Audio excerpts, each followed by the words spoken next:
15 अप्रैल 2026 को CBSE class 10th का result आया और डायरेक्टली 1.5 लाख स्टूडेंट को कंपार्टमेंट में डाल दिया गया। कुछ बच्चों को सिर्फ 1 मार्क्स से फेल किया गया, कुछ को 2, कुछ को 4 मार्क्स से। फिर एक रास्ता खोलता है सेकंड बोर्ड एग्जाम का, इंप्रूवमेंट एग्जाम सीबीएसई की साइड से। ये पहला ऐसा साल है आपका जिस टाइम पे सेकंड बोर्ड एग्जाम होने जा रहा है और आज के इस वीडियो में हम लोग प्रॉपर्ली डिस्कस करेंगे कि क्या आपके लिए रोड मैप रहेगा सेकंड बोर्ड एग्जाम को लेकर के। बहुत सारे बच्चों को ये डाउट रहता है कि मैं साइंस स्ट्रीम में हूँ, कॉमर्स में हूँ, आर्ट्स में हूँ, तो मैं सेकंड बोर्ड एग्जाम दूं या फिर नहीं दूं, तैयारी कैसे करूं। हर एक क्वेश्चन का आज के इस वीडियो में सॉल्यूशन निकलेगा। ठीक है, तो चलिए इस वीडियो को शुरू करते हैं।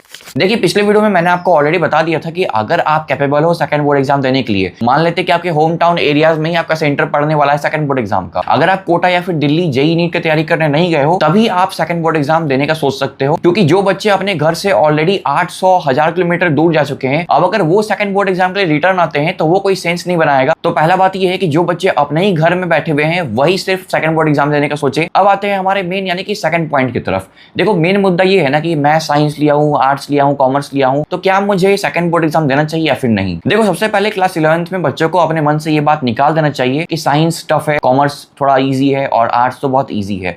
क्लास 11th में जाने के बाद हर एक स्ट्रीम में आपको पढ़ना पड़ेगा। अगर आप ह्यूमैनिटीज ले रहे हो और आप सोच रहे हो कि आपको नहीं पढ़ना पड़ेगा, तो ऐसा कुछ भी नहीं है, वहां पे भी आपको क्लास 11th में पढ़ना ही पड़ेगा। तो अल्टीमेटली आपको पढ़ना हर एक स्ट्रीम में पड़ेगा ही। तो क्या यहाँ पे हम लोग क्लास 11th की तरफ फोकस करें या फिर हमारे लिए कुछ ऑप्शन है जिसके थ्रू हम लोग सेकंड बोर्ड एग्जाम के बारे में भी सोच सकते हैं। देखो, मैंने आपको पहले भी बताया है कि अगर आप क्लास 11th स्टार्ट कर रहे हो, यहाँ पे 2 टाइप के बच्चे होंगे, या तो नॉर्मली क्लास 11th स्टार्ट करेंगे या फिर कोई कॉम्पिटिटिव एग्जाम की तैयारी करेंगे, जैसे जेईई हो गया, नीट हो गया, या फिर कोई और कॉम्पिटिटिव एग्जाम। तो इनिशियली दोनों टाइप के बच्चों के पास टाइम रहता है। मतलब इनिशियल जो आपका सिलेबस स्टार्ट होता है ना, उसमें उतना कुछ ज्यादा स्पीड नहीं रहता है जितना अगस्त सितंबर वाले मंथ से स्टार्ट होता है। यानी कि कहने का क्या मतलब है, देखो इनिशियली अगर आप क्लास 11th में इंटर करते हो ना, तो आपका टाइम और सिलेबस दोनों इजीली निकलता है आगे। बाद में धीरे धीरे आपका जब सिलेबस टफ होता है तो वहां से टाइम निकलना मुश्किल होता है और वहां पे आपको कंसंट्रेट भी करना पड़ता है। यानी कि स्टार्टिंग में अगर आप एक दिन में 3 घंटा भी पढ़ रहे हो क्लास 11th में होके, तब भी आपका काम बन जाएगा, चाहे आप साइंस लो, कॉमर्स लो या फिर आर्ट्स लो। ठीक है, तो मान लेते हैं कि आप एक दिन में 3 घंटा पढ़ रहे हो, एक्चुअल में आपको 5 घंटा पढ़ना चाहिए, लेकिन आपने क्योंकि क्लास 11th का भी स्टार्टिंग ही कर रखा है, तो ऐसा थोड़ी कि आप स्टार्टिंग में ही 6 घंटा पढ़ लोगे। स्टार्टिंग में तो टाइम कम रहेगा, 2 घंटा, 3 घंटा, कभी 1 घंटा भी पढ़ोगे, कभी आधा घंटा भी पढ़ लोगे। तो उसमें से आपको पर डे का 30 मिनट, सिर्फ 30 मिनट, ज्यादा नहीं, सिर्फ 30 मिनट आपको निकालना है। और 10th क्लास का जिस भी सब्जेक्ट का आप इंप्रूवमेंट एग्जाम देना चाहते हो,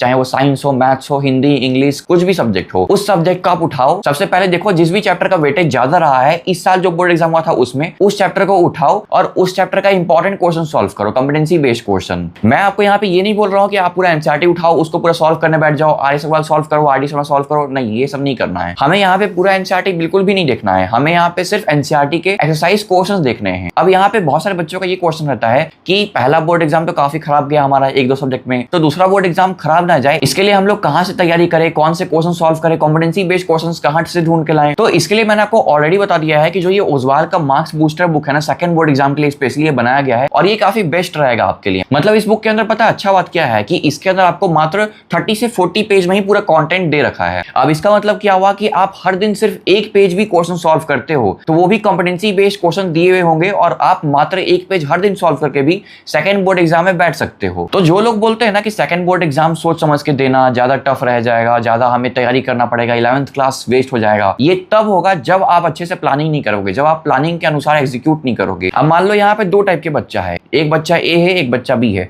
ए क्या कर रहा है कि पूरा एनसीईआरटी उठाया, क्वेश्चन बैंक उठाया, सैंपल पेपर ले लिया, पूरा पीवाईक्यू सॉल्व करने बैठ गया, तो ये क्या करेगा, प्रैक्टिस वाले क्वेश्चन ज्यादा सॉल्व करेगा। अब यहाँ पे आपके सेकंड बोर्ड एग्जाम में वापस से एचसीएफ एलसीएम वाले क्वेश्चन तो नहीं आने वाले हैं ना। अब इन बुक्स में क्या रहेगा, पूरा सिलेबस वाइज क्वेश्चन दिए हुए होंगे, मेनली एचसीएफ एलसीएम वाले क्वेश्चन भी रहेंगे। फिर चैप्टर 2 का जो जीरोस फाइंड करने वाले क्वेश्चंस हैं जो काफी इजी हैं, एग्जाम में कभी भी नहीं आते हैं, वो सारे क्वेश्चंस रहेंगे। तो प्रैक्टिस के क्वेश्चन हमें नहीं सॉल्व करना है। तो ये जो ए स्टूडेंट है ये काफी गलती कर देगा और लास्ट में वापस से रिग्रेट करेगा। लेकिन इस साइड जो स्टूडेंट बी है ये होशियार रहेगा, ये दिमाग लगाएगा कि मैं अगर इस टाइप का कोई बुक परचेस कर लेता हूं जिसका प्राइस सिर्फ 200-300 रुपए है, तब भी मेरा काम आसानी से बन जाएगा। तो यहाँ पे स्ट्रगल मुझे नहीं करना पड़ेगा, मुझे एक दिन में 10-10 किताब लेके नहीं बैठना पड़ेगा। यहाँ पे अल्टीमेटली दोनों स्टूडेंट सही से तैयारी कर रहे हैं, पढ़ ये भी सेम चीज रहा है, पढ़ ये भी सेम ही चीज रहा है, क्योंकि ऑलरेडी आपने क्लास 10 तो यार पढ़ रखा है। आपको यहाँ पे क्या करना है, रिविजन करना है। और रिविजन के लिए वापस से आप पूरा चैप्टर थोड़ी पढ़ते हो, वापस से आप पूरे क्वेश्चन थोड़ी सॉल्व करते हो। आप सिर्फ वो क्वेश्चन सॉल्व करते हो जो आपके एग्जाम में आ सकते हैं,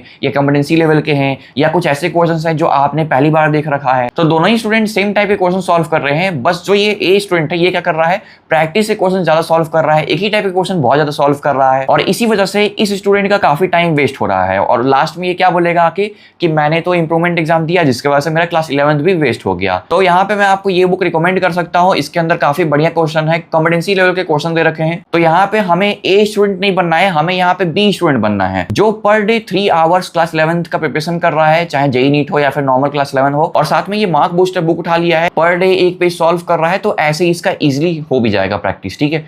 और बहुत सारे बच्चों का ये भी क्वेश्चन रहता है कि क्या सीबीएसई इस बार भी टफ क्वेश्चन देगा हमें, क्या इंप्रूवमेंट एग्जाम में भी कोई भी ग्रेस मार्किंग नहीं मिलेगा, इनफैक्ट क्वेश्चन पेपर भी टफ आ जाएगा, लेंदी रहेगा, आउट ऑफ सिलेबस क्वेश्चन रहेंगे। तो देखो, जब आपका मैथ्स का टफ पेपर आया था ना, तभी मैंने एक प्रेडिक्शन कर दिया था कि आपका जो रिजल्ट आएगा ना, उसमें भी ग्रेस मार्क्स आपको नहीं देगा CBSE, and in reality same ऐसा ही हुआ। लेकिन अभी मुझे लगता है ना कि ऐसा नहीं करेगा सीबीएसई आपके साथ, क्योंकि एक बार के लिए मान लेते हैं कि सीबीएसई का गोल ये था कि आपको सेकंड बोर्ड एग्जाम में भी डालना है।